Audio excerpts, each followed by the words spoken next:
All right, thanks everybody. So I am going to introduce Ann Willis. Ann Willis is a researcher over at the Center for Watershed Sciences with me. She's an engineer who has a background in doing applied flow management, water temperature modeling, and water markets, among other things, and is kind of helped to organize today's seminar and is going to give you a brief introduction to today and our guest speaker for today. And then we will stay here and have pizza after here on the balcony after with Amy. Okay, thanks. Hi, everyone. I'm Ann. This is Lala. She's my buddy. Yeah. So when Sarah and Megan told me that we were doing a seminar series on environmental flows, Amy was the first person I thought of. So she and I have been working together up in the Shasta Basin, which is a tributary to the Klamath in Northern California. We realized for almost 10 years. It's been a great ride. But the reason I thought of her is because Amy, and through the Nature Conservancy, has been involved in some really interesting processes that look at how you actually get water in stream, not just the concept of what people need, but what do you need to do when you need to go through the regulatory process of taking a water right that's not allocated for environmental uses and get that kind of approval from the state board? Or what do you need to do if you don't have the water yourself, but you're trying to set up a framework where other people who have water rights can participate? And what does it take to motivate them to voluntarily participate, to actually put what's considered agricultural water in stream for fish in a pretty contentious basin where not a lot of people are raising their hands to do that kind of work? So that's what Amy knows all about. I'm super excited to hear the whole story. And so I'm not going to take up any more of her time, but help me welcome Amy. Thank you, everybody. I actually appreciate being invited and coming down to speak to all of you. And yeah, here I am. I don't know if I'll be able to fulfill the shoes that Ann laid down for me, but I'll do my best. And I put a presentation together, probably lasts 30, 40 minutes or so. And then I'm hoping to open it up to have a really good discussion, question-answer period at the end. So if you could hold questions to the end, that would be great. And thought I'd start out a little bit describing my experience beyond what Ann had just talked about. I'm actually a local, born and raised in Mount Shasta and in Siskiyou County. Went to school at Humboldt State, got a degree in wildland soils and botany back in the day, and ended up working for the NRCS doing soil surveys for a few years out of college. Decided I didn't really want to work for the government and do any, dig holes in the woods by myself anymore, and went into the private consulting world where I learned about environmental permitting and NEPA and CEQA, using my soils degree to learn how to do wetland delineations, and ended up working for private consultants both in the Redding area of Northern California and also out of Anchorage, Alaska. Chased a boy to Anchorage, Alaska, and decided this isn't where I want to be and not the guy I want to be with. And so I moved actually back down to California without really knowing where I was headed. And I applied for a job in Wairika with the local Resource Conservation District, the local RCD. And I didn't really know what I was getting myself into. I had grown up on the South County of Mount Shasta, which are politically very different. Southern Siskiyou County and Northern Siskiyou County are very different from one another. Over my career, I've been called a crystal licker a few times by county supervisors. And so, you can definitely pick up the political and cultural sensitivities of living in one part of the county and working in the northern part. So I took a job in Wairika, working with the Resource Conservation District there, which really allowed me an opportunity to meet the farmers and ranchers that work in the Shasta Valley. And through my 5-year tenure with them, I engaged with them on removing some flashboard irrigation dams from the Shasta River, and in place installed sophisticated state-of-the-art pumping systems and pipelines and fish screens, and brought those landowners into regulatory compliance, keeping their businesses intact, while at the same time making sure we were achieving the conservation benefits for the river and improving fish passage. So that was my introduction to the agricultural community in the Shasta. And about that same time, the Nature Conservancy bought some properties, which I will talk about here in a few minutes, in the heart of the Shasta River, and I decided I want to go work for them. I've got this experience, this local connection, and I want to work there. And so about 8 years ago, I joined the Nature Conservancy and met Ann, and we've been kicking butt ever since. So, oh, there's a clicker. So to start out with, the last 5 years in California has been quite a roller coaster when it comes to big climatic changes. We had 5 years of extreme drought, pictures of the Sierra in 2013, pictures a year later in 2014, quite a big impact in terms of snowpack. This is Oroville Reservoir in 2016, catastrophic drought hitting California. A year later, we had the wettest record, winter on record. This is Oroville, and many of you probably all recall a year ago this week where the spillway in the dam, the Oroville Dam, was compromised by allowing water out of the reservoir. 180,000 people evacuated, and we're still cleaning up the mess today. We also, this last year, have experienced extreme wildfires brought on due to multiple years of drought, and then of course a wet winter that really grew a lot of understory, grass and brush, which led to just huge disaster in Santa Rosa area, Southern California, and then unfortunately in Southern California, record rains produced massive mudslides and lots of damage. So over the last several years, California has been experiencing a boom and bust when it comes to extreme climatic changes. So as I mentioned, work in the Klamath Basin, and the work I'm doing up in the Klamath Basin is pretty indicative of the type of work the Nature Conservancy does around the world, in the sense that it really works to try to balance the water needs of nature, such as this guy. This is a false Chinook salmon, picture taken in the Shasta River, with the water needs of our communities, farmers, ranchers, municipalities, and industries. So this is the Klamath River watershed. It is the third largest watershed in the lower continental United States on the Pacific coast. It straddles the border of Oregon and California. How many people have been up north or have crossed through the Klamath? Know it well? Okay, majority of you. Many people consider the Klamath River watershed an upside-down watershed, in the sense that the forested areas, the non-developed areas, are located in the lower half of the Klamath River, whereas the heavily managed, most of the water and all the ag is actually located in the upper part of the basin. So it's very different than our normal watershed. And I specifically work here in the Shasta River watershed, which is one of the most the largest historically producing watershed when it comes to salmon in the entire Klamath Basin. Not now, but it used to be.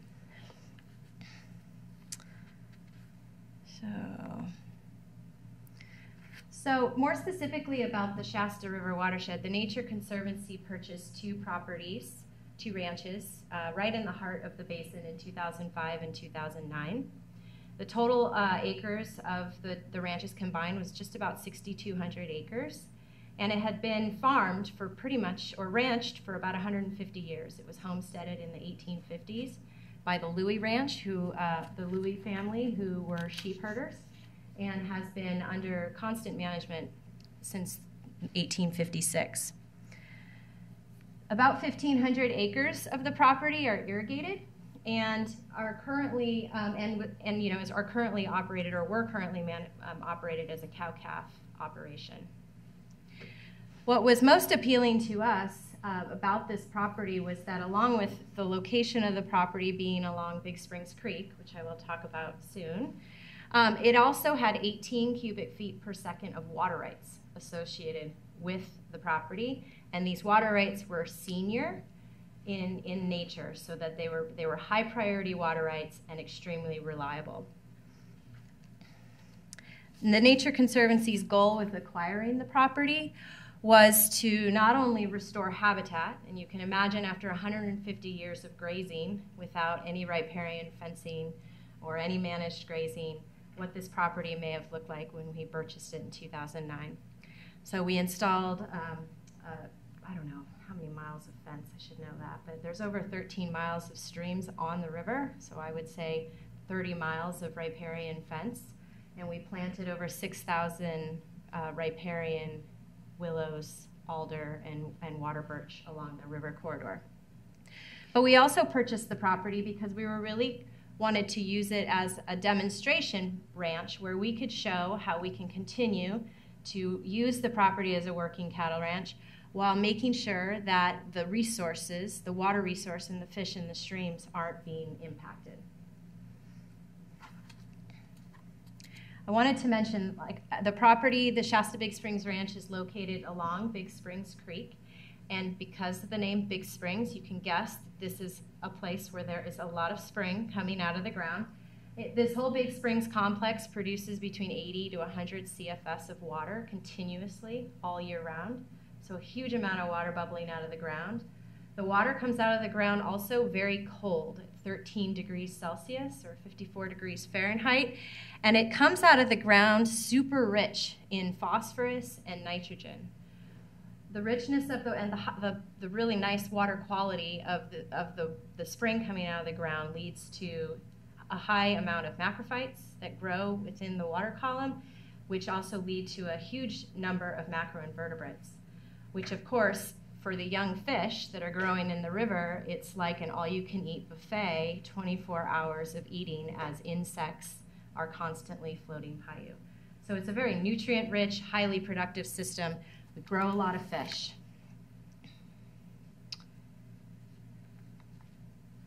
So over the years, a huge amount of science has occurred thanks to Ann and the Watershed Center's team.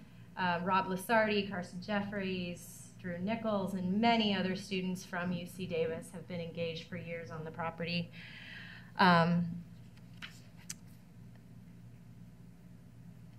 in addition to the restoration work, we were very curious to study what happens if we use our water for irrigation. We take the 18 cubic feet per second of water rights out of the river and apply it to the land. And what would happen if we leave that water in stream? And what are some of the pros and cons and the benefits that we might experience to the river through this managed approach to the property? Before telling more of the story, I wanted to provide a little more context about the Shasta Valley. The Shasta Valley is about 500,000 acres big, so it's not a huge watershed. I would say about 27–30% of it is currently irrigated under irrigated pasture. There's some alfalfa, but mostly they're mom and pop cow-calf operations. We don't have any really big corporations or really big corporate, what do I want to say, big corporate. Yeah, thank you. Feedlots and cow lots. The surface water rights in the Shasta River watershed are also regulated by a water master. How many of you know what a water master is? A few? Okay, that's great. The water rights in the Shasta River were actually adjudicated in a court decree back in the 1930s, 1932. Presumably, at some period of time in 1920, there was a shortage of water, which led to conflict of water users that ultimately left, or which ultimately, I'm spacing out, resulted in the need for a court decree. I believe the Shasta River Decree, I'm not certain, is one of the oldest adjudications or decrees in the state of California. And actually, throughout the state of California, you'd be surprised at how little surface water decrees are actually out there. My rough number is about 18 to 20% of all the water rights in California are covered by a decree or an adjudication, which is actually quite shocking when you think about how much California uses its water. So getting back to the story of Shasta Big Springs Ranch, we set out to do a bunch of restoration. And we also set out to deliver our water in stream when we didn't need it for irrigation. and to leave the water in stream to provide that cold water for the resources in there. We did this several times during an irrigation season when we got a phone call from the water master. The water master called and said, TNC, and I quote him, "You are wasting your water in stream. You are not legally allowed to leave your water in stream. You must divert it and use it for irrigation purposes." Which was a shock to us because we had purchased the property and we wanted to have the ability to be able to deliver our water in stream for the resource and then also to use it for ranching. I don't know how many of you have kids or remember you being a rebellious teenager in high school. But for us, when we're told we can't do something, it automatically means that we're going to do it. We're going to buck the trend because we decided this wasn't right and that there must be a way in California for us to be able to legally leave our water rights in stream, expect that the water master would protect them in stream, and that we would be able to do that legally. So we began to dig into what opportunities we had as a water right holder in California to transfer our water right in stream. And it actually took us months of evaluating this and a lot of attorney fees. We hired water rights attorneys and we went through this intensive matrix of short-term transfers, long-term transfers, permanent transfers, pros and cons. What are the political sensitivities? What are the science? What's the cultural sensitivity here? And we evaluated a huge spectrum of policy opportunities that are there. And we actually got advice from legal counsels and decided, contrary to what our legal counsel had recommended, that using California Water Code Section 1707 was the approach we wanted to take. And I'll explain a little bit later why our attorney at the time tried to say that this wasn't what we should be doing. So how many of you know what California Water Code Section 1707 is? It's a super sexy title. And good. Well, none of you, kind of. Okay. It's often referred to affectionately by Section 1707. And it is a section of the Water Code that, that says, and you can read the legal language, any person entitled to the use of water, whether based upon an appropriate, riparian, or other right, may petition the board, this would be the State Water Board, for a change of purpose to preserve, enhance wetland habitat, fish and wildlife resources, or recreation in or on water. Simple enough.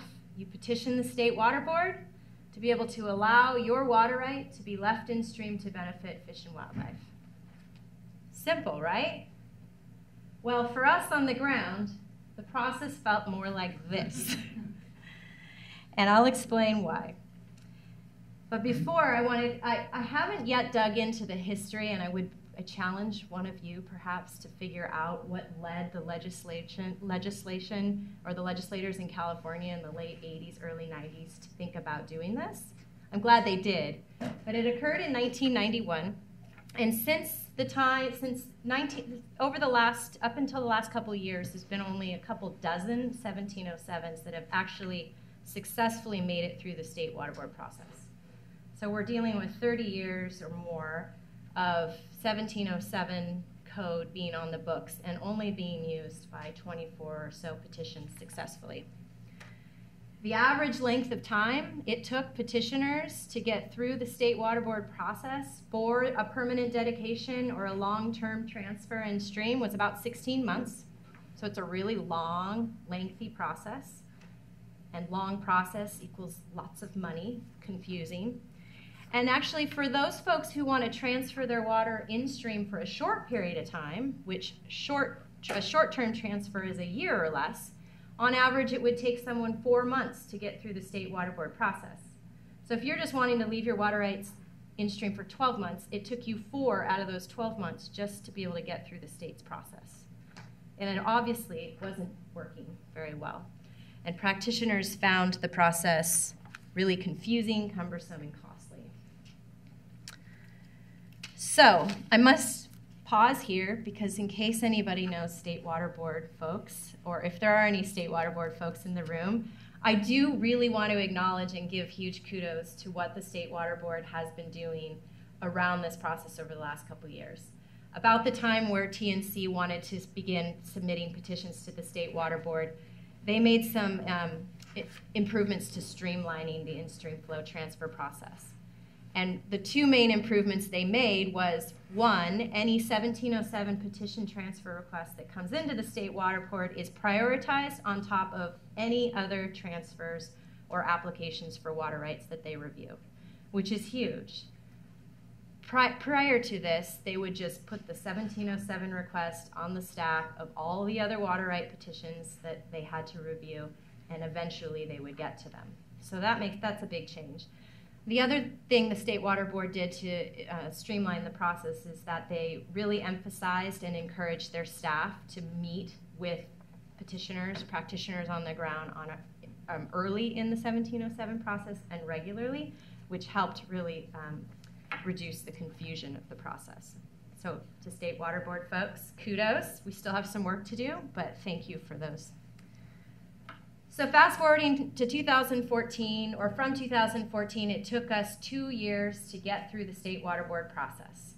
There's a lot of gory details I could go into about how painful that was, how confusing it was, and we can cover that over pizza at the end of the evening.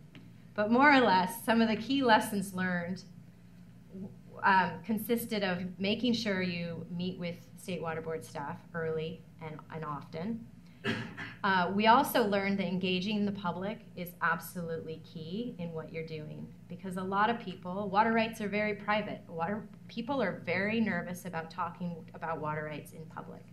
And here we were, a conservation group, going into a very conservative community talking about leaving water rights in stream, which on face value would make people just want to slam the door in your face or have them walk out of the room. But here we were, a water right owner, an owner of a property and a person who owned water rights wanting to go through this process. And so we actually spent quite a bit of time talking to individuals and county officials and agency members and cattlemen groups, farm service agencies, just talking about what we're doing, what the 1707 process is, and more importantly, what we weren't doing. A lot of people thought we were stealing their water rights in stream. We were taking water that would otherwise be theirs, that we were going to raise their water master fees, that they had all these concerns. And so the dialogue that we had during this process was absolutely valuable. The last lesson learned was that it's absolutely essential that streams are gauged and that you have a way to be able to monitor and track water in stream. Because if you do want to successfully permanently leave water in stream, you're going to need a way to measure it. And unfortunately, in California, a lot of streams are not currently gauged, and we're way behind the curve when it comes to that. So today, how has our experience with using 1707 in the Shasta changed, or where are we at today? Currently, we're piloting a project in the Shasta River where we're grouping multiple landowners together who all live or have water rights along the same stretch of river. And we're exploring whether batching or grouping multiple 1707s together as a bundle can save in time and money as we go through the State Water Board process. So that's one effort. The other thing is that since we successfully navigated through the 1707 process and had a really clear dialogue with the community about what we were doing, and more importantly, what we weren't doing, we are now in the process of helping about 5 other landowners in the Shasta River go through this process. So we're starting to see momentum grow. I also wanted to point out, and Megan, I might need help from you here, is that in March of 2016, the Nature Conservancy, American Rivers, Trout Unlimited, Scott River Water Trust got together and published a practitioner's guide to in-stream flow transfers in California. It's available on a website, and I have a piece of paper with a bunch of resources for you to take home today. But if you are interested in learning more around this process, I'd encourage you to take a look at it. And then there's also a website associated with the document, and I thought I'd show a cute little cartoon that talks about the 1707 process. It's 4 minutes. Water is a precious resource in California. Drought and even dry seasons highlight the tensions between water needs for communities, farms, and the environment. Everyone has been asked to think hard about their water use, and since a large portion of the water used in the state goes to agriculture, farmers are being asked whether there are ways to make their irrigation more efficient. One size will not fit all. Different circumstances require different answers, depending on geography, soil types, crops, water source, timing of flows, and other water users in the basin.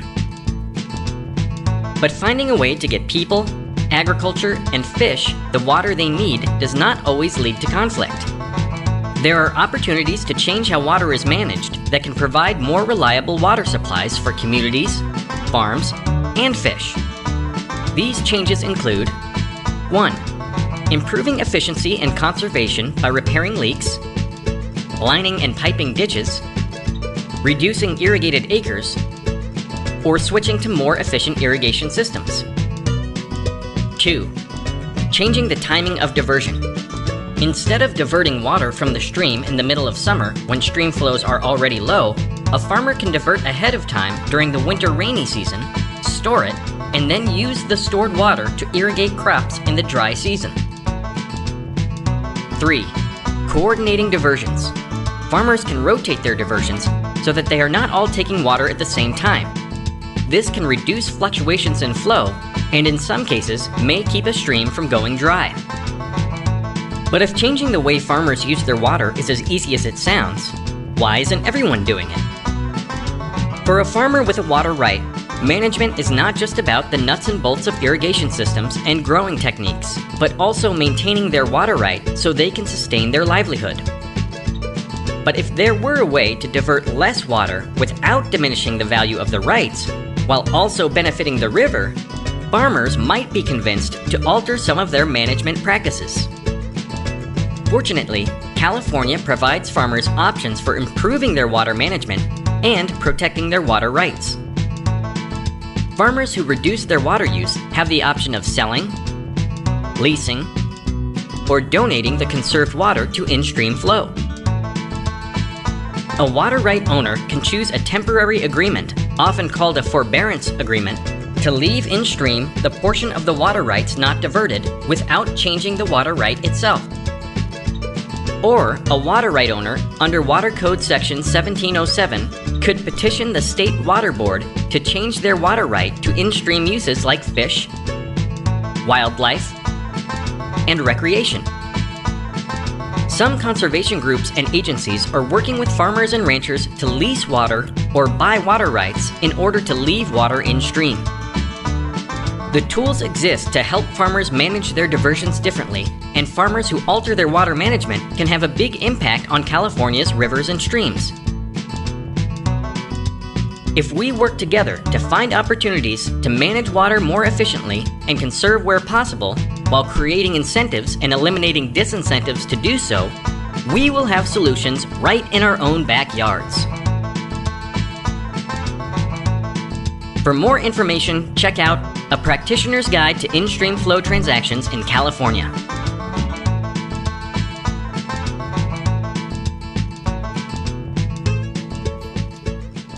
Thank you. That cartoon is on the website along with the Practitioner's Guide in case you want to show your friends over beers one night. So, as I mentioned before, water rights the conversation in the public or with others about water rights can be very personal and very scary to water right holders.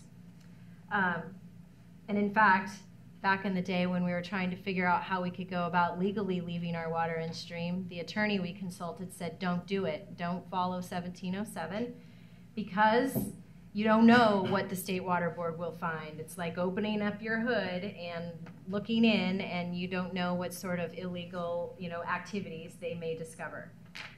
But we're certainly glad we did. We've shed light on the fact that the 1707 process, while still clunky and confusing, less confusing, is still an opportunity for water right holders in California to dedicate water rights in stream.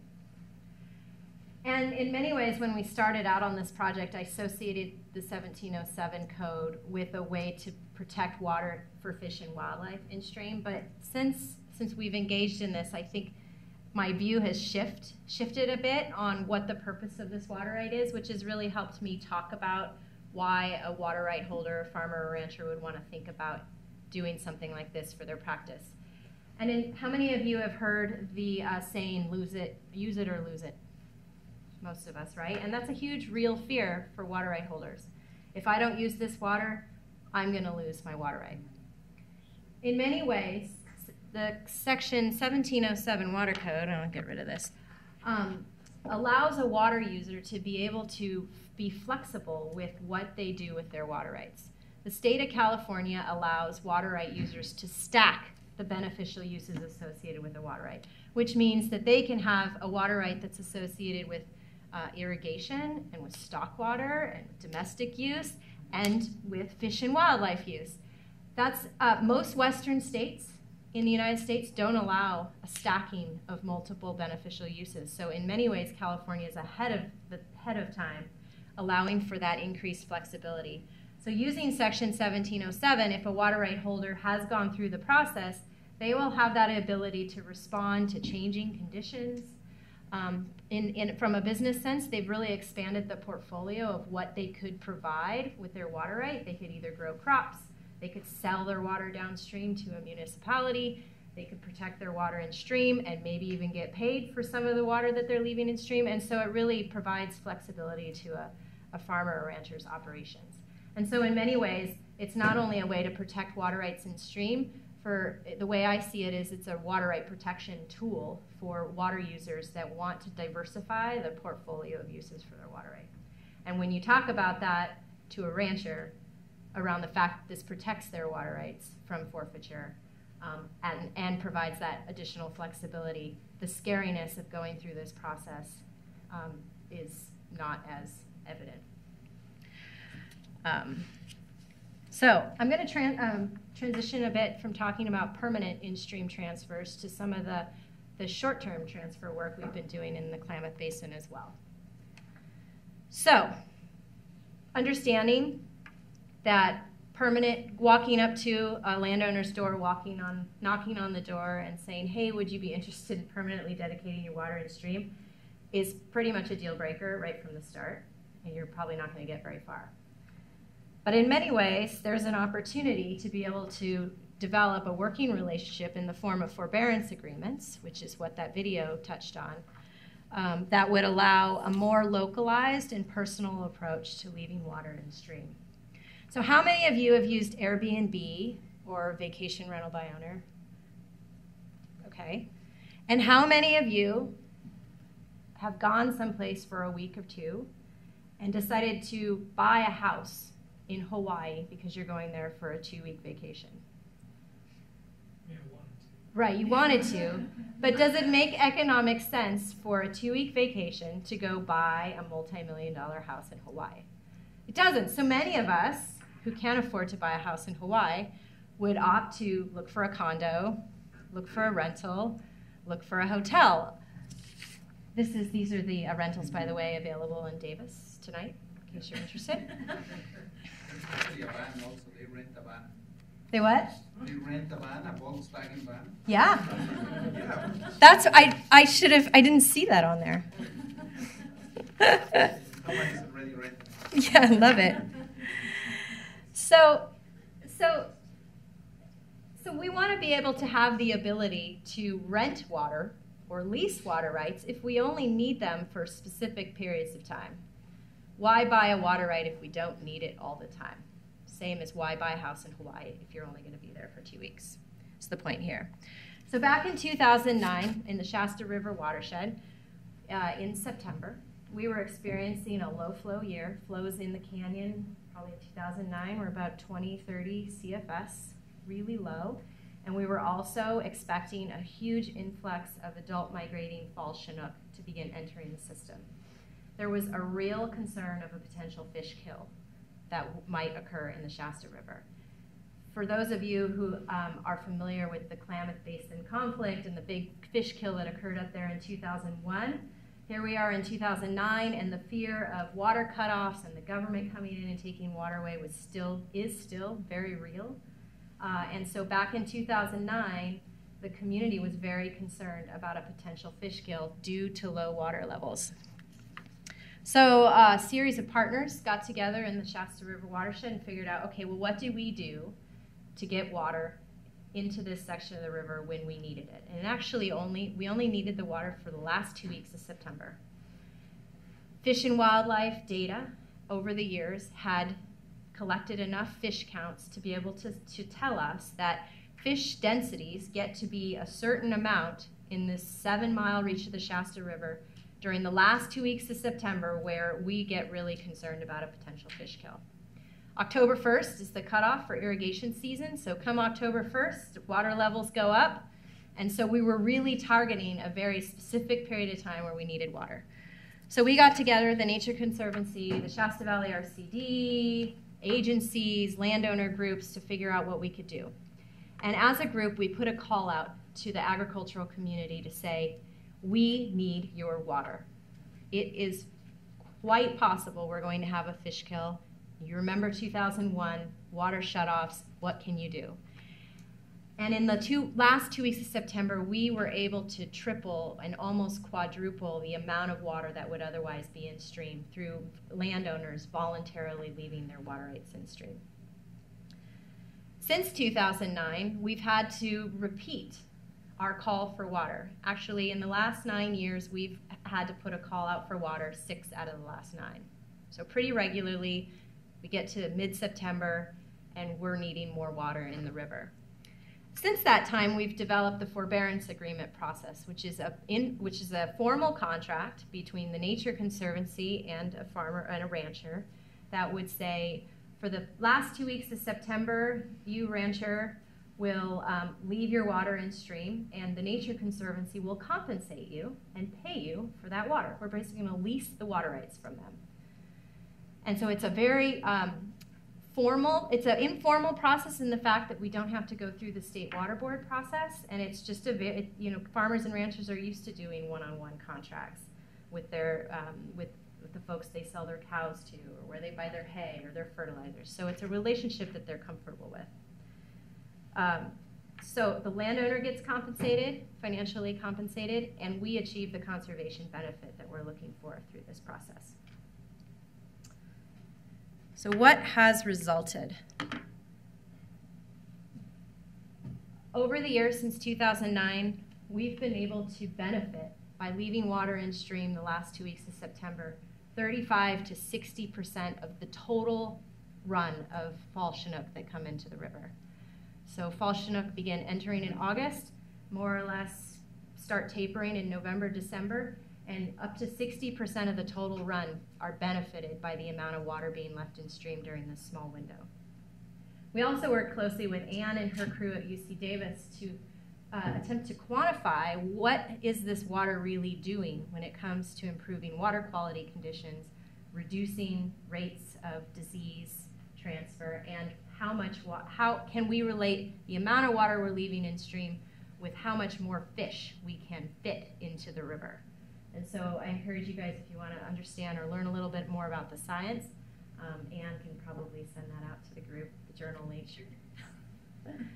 But we now have the scientific basis for what we're working on. And we have proved that providing water in stream does quantitatively improve water quality conditions and has a potentially big impact on the overall run to the Shasta River. Based on this experience, the Nature Conservancy launched a bigger program in the Shasta River watershed called the Water Transaction Program. And in addition to doing our fall flow program, we are now working with several landowners throughout the basin on identifying creative solutions to securing even more water in stream. Some of those transactions, like the video indicated, include storage releases from a reservoir, potential diversion reduction agreements. So can we work with a landowner and make efficiencies on their project, help them irrigate better, and as a result, the landowner reduces the amount of water they leave or they take for diversion. We're working on projects that identify different sources of water. So instead of taking from the Little Shasta River in the spring when we need to, are there other sources of water available? Are they groundwater or maybe irrigation district water? So what opportunities do we have to switch sources? And then we're also working with several landowners on identifying how we can't provide landowners with regulatory assurances, given that we're dealing with state and federally listed species. These landowners are very concerned about being potentially at risk of taking or injuring an endangered species. And so there's a lot of work happening right now where we're engaging with NOAA and the Cal Fish and Wildlife on figuring out what sort of regulatory assurance we can provide landowners, and in exchange they leave the water and stream. So I'm wrapping up here shortly, but the point of this picture is that there always is a right time and place for using the different types of tools we have here in California for providing water and stream. This guy was in the right place, the right time.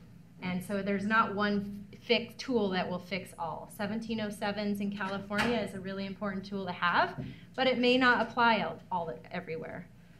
A permanent acquisition of a water right or a transfer in stream may be what you want in order to, in those areas of the watershed where you know you need water year-round, or in those places of the watershed where you know in climate change, and as the earth warms and snowpack starts reducing, you want to be able to secure some of that water for the long term. And so more permanent water transfers make sense. But short-term transactions are also appealing too. We've just compiled all the results of our water transaction program since 2009. And really, short-term water transactions tend to be pretty cost-effective. Usually they're about 40% cheaper than permanently buying a water right. So if you think about timing and using short-term transactions as a way to deliver the water when and where the fish need it most, as opposed to permanently buying a property, you may get quite a bit of bang for that buck that you're using. I also feel that short-term transfers and forbearance agreements act kind of like a gateway drug, in the sense that as landowners begin to get used to entering into agreements to leave their water in stream, they're shifting the way they're thinking about their water rights slowly over time. It's not very scary. And so in many ways, and I have a landowner right now who's participated with us in the Fall Flow program for the last 6 out of 9 years, for the last 2 weeks of September, and we are now starting to talk about what a 15, 20-year lease agreement may look like to him. It's a conversation we couldn't have with him in 2009, but now he's kind of getting used to the fact that he's been living without this water right for 6 out of the last 9 years, and maybe a 20-year lease agreement is something that might work for his business operations. So I consider the short-term lease agreements kind of like a gateway drug in many ways. Get them addicted. So lastly, currently we're evaluating a bunch of different opportunities and strategies for delivering water and stream. We're piloting this project in the Shasta River, grouping multiple 1707s together, seeing if we can't save in time and money going through the state water board's process. We're also exploring ways where we can increase the capacity of state water board staff. So how can we publicly fund staff that are on duty in the divisions of water rights that are specifically doing 1707 transfers? And how do we increase the capacity of that agency? We're also working with Senator Dodd. He is moving to pass a Senate Bill 919 to fund gauges in California. And let's hope it gets passed. We've just put out a website called Gauge Gap, and I have a resource page I can put up here and you guys can get it. Fascinating website to explore. It documents where all the gauges have historically been in California and where they currently are. And in fact, for those of you who have dabbled in the CDEC gauge station world, it's a very clunky way to download data. I believe this Gauge Gap website is going to be my new go-to place to get data. So check it out. I think you might be super stoked about it. And more importantly, and lastly, we're working on ways to publicly fund short-term lease agreements.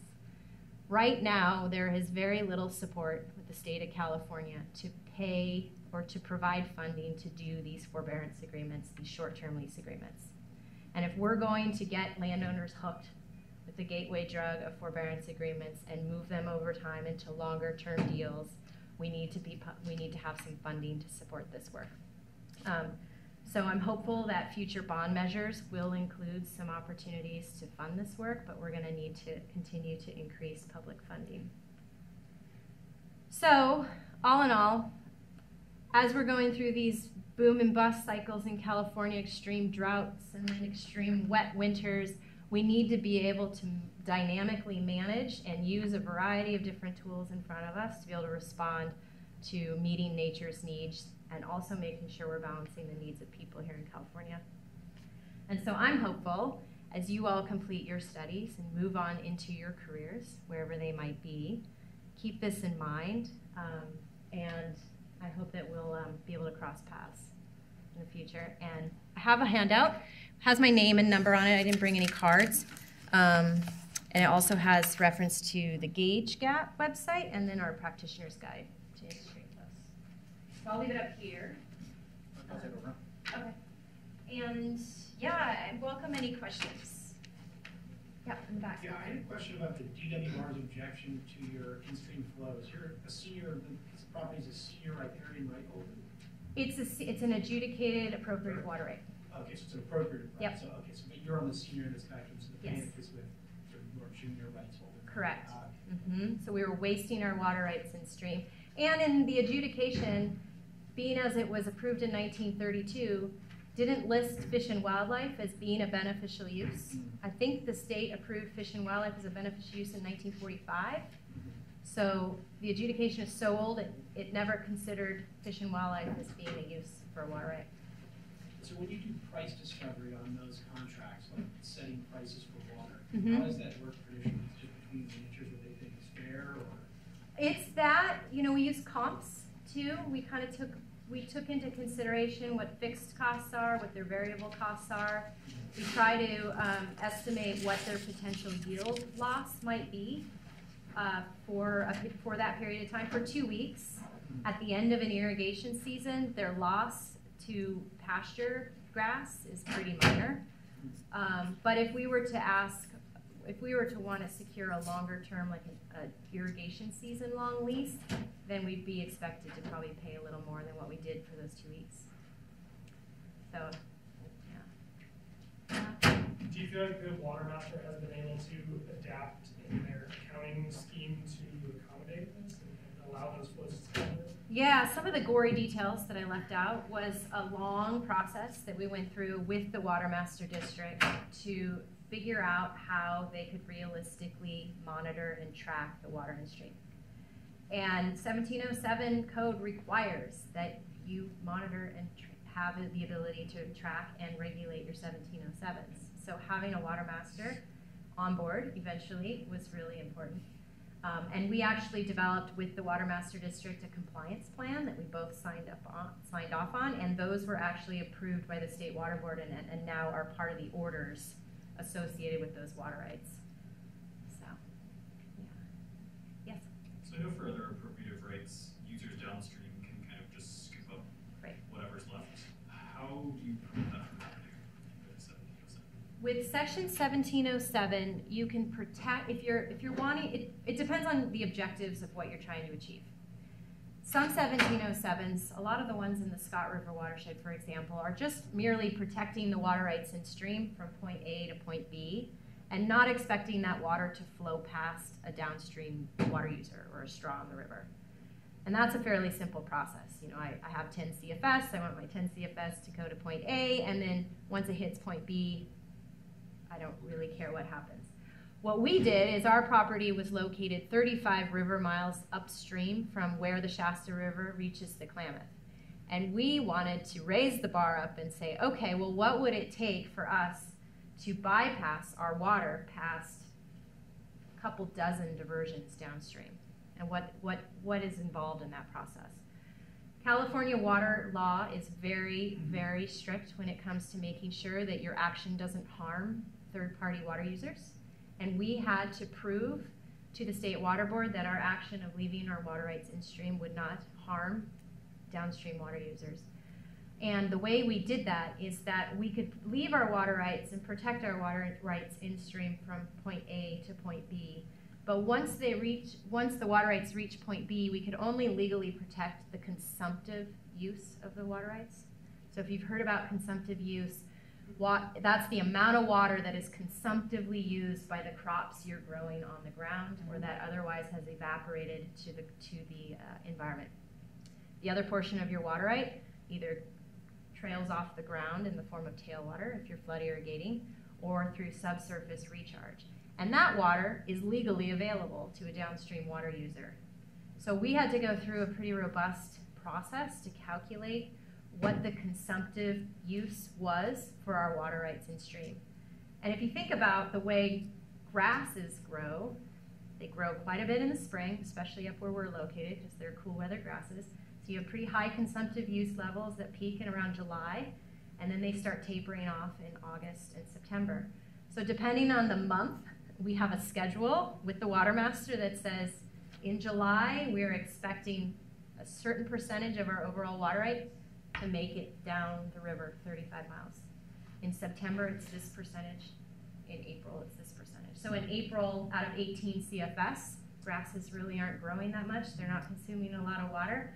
And I think our consumptive use total is less than like 1 CFS. 1 out of 18 we could get to the canyon.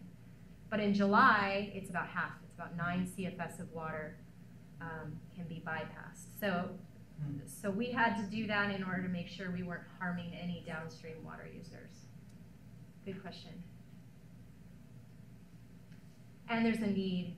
One of the barriers or one of the issues we had or suggestions we have for streamlining the 1707 process is working with the state on clarifying or providing more guidance around what consumptive use methodology they want us to use.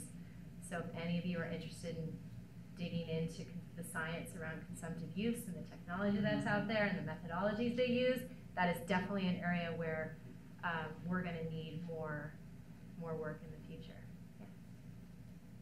I have way too many questions, but on that one, so right now we have something to actually measure on the ground actual evapotranspiration, the surface renewal technique.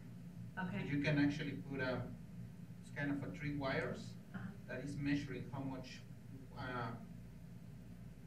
the plant is sweating. Oh, really? Yeah, we have that one.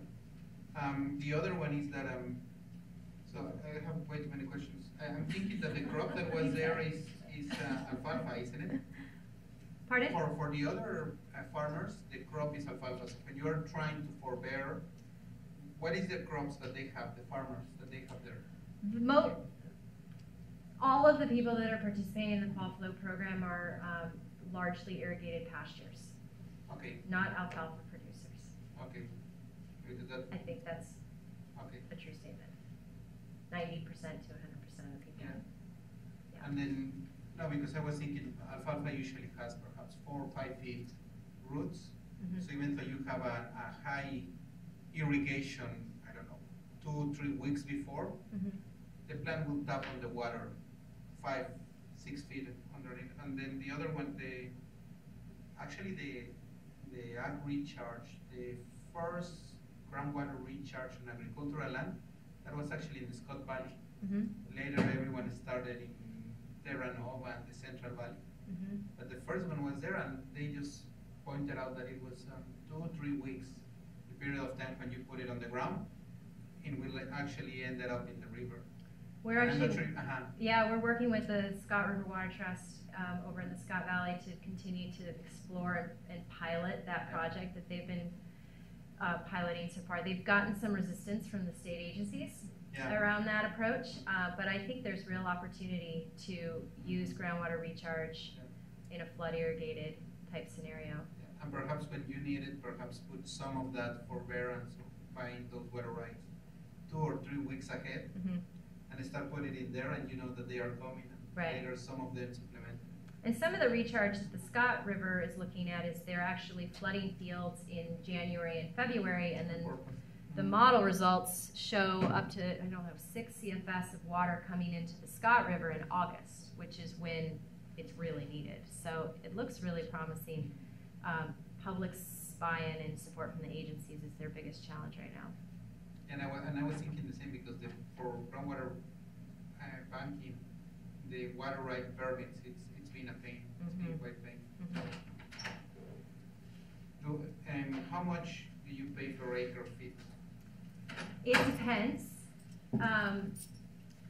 During a normal water year, we were paying $55 an acre foot for these short-term leases. During the drought, during I think it was 2000, what was the big run, Chinook run? 2012. So it wasn't that. I think 2015, it was a really low water year. And we were still having pretty high numbers, so we actually upped our price and we were offering more because we knew people didn't really want to part with as much water. But when we do have our fall flow program, it's pretty consistently we're able to triple the amount of water that would otherwise be in stream during that period of time. That price is like more or less a market price. It's just you making offers and seeing what you can give these people. Totally. I mean, that's what it is, because prior to us doing this, there wasn't a lot of comps out there. So in doing this, we've developed and are setting the market. Yeah. Yeah. I mean, it'd be interesting data to economy. I'm not an economist. Yeah. But I mean, just to see what prices you're able to get in these different scenarios. Yeah. Yes. Yeah. And even if all the farmers get together and start speculating, like, well, what if all of us go into one group and try to say, instead of 50, 60, all of us? Yeah. I don't know. Collective bargaining. Yeah. No, that's game theory. That is actually a game that I'm pretty sure Jay will be talking about. You mentioned that you've had some success in sort of cultivating relationships with sort of key allies in the rancher community. Where do you still have problems? Who are their holdouts? That's a good question.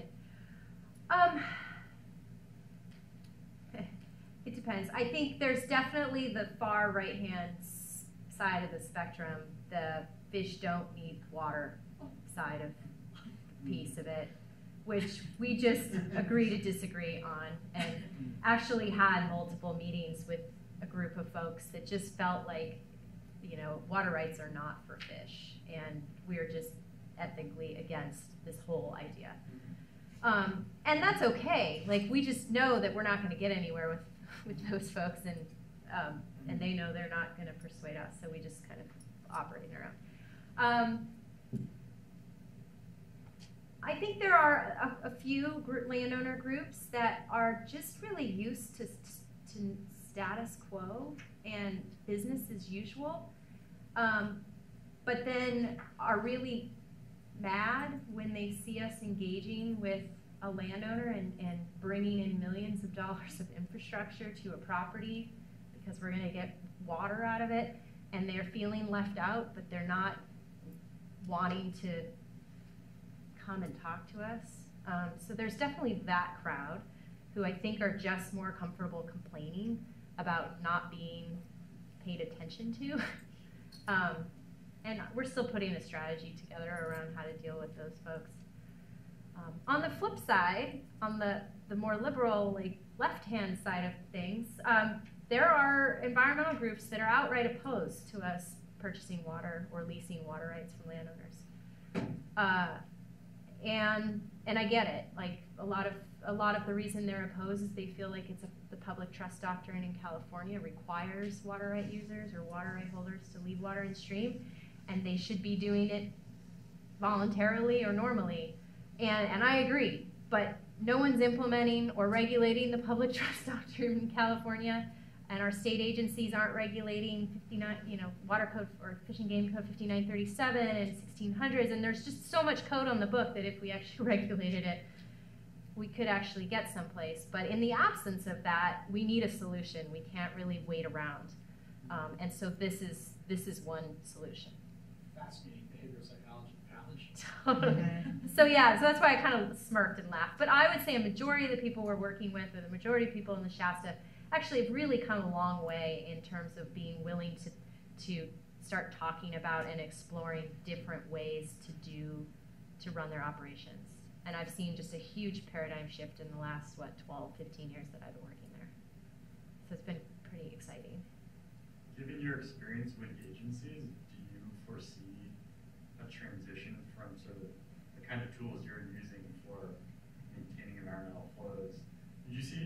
the possibility of a transition from tools you're implementing to sort of this like idealist state where the agencies are enforcing these in stream? I think there's going to be a middle zone where, you know, I'm hoping that the state, as water becomes more not as available, and as we're dealing with reduced snowpack and just huge issues in California, the state's going to be forced to be doing more. 18–20% of the entire state being adjudicated in California is, you know, it's hard to function in a non-regulated, non-adjudicated part of California in terms of regulating water rights.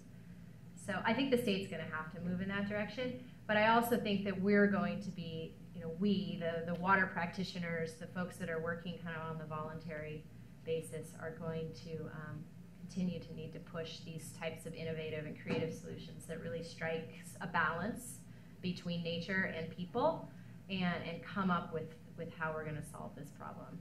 So I think there's going to be a little both, I hope. Yeah. The carrot and the stick can go a really long way.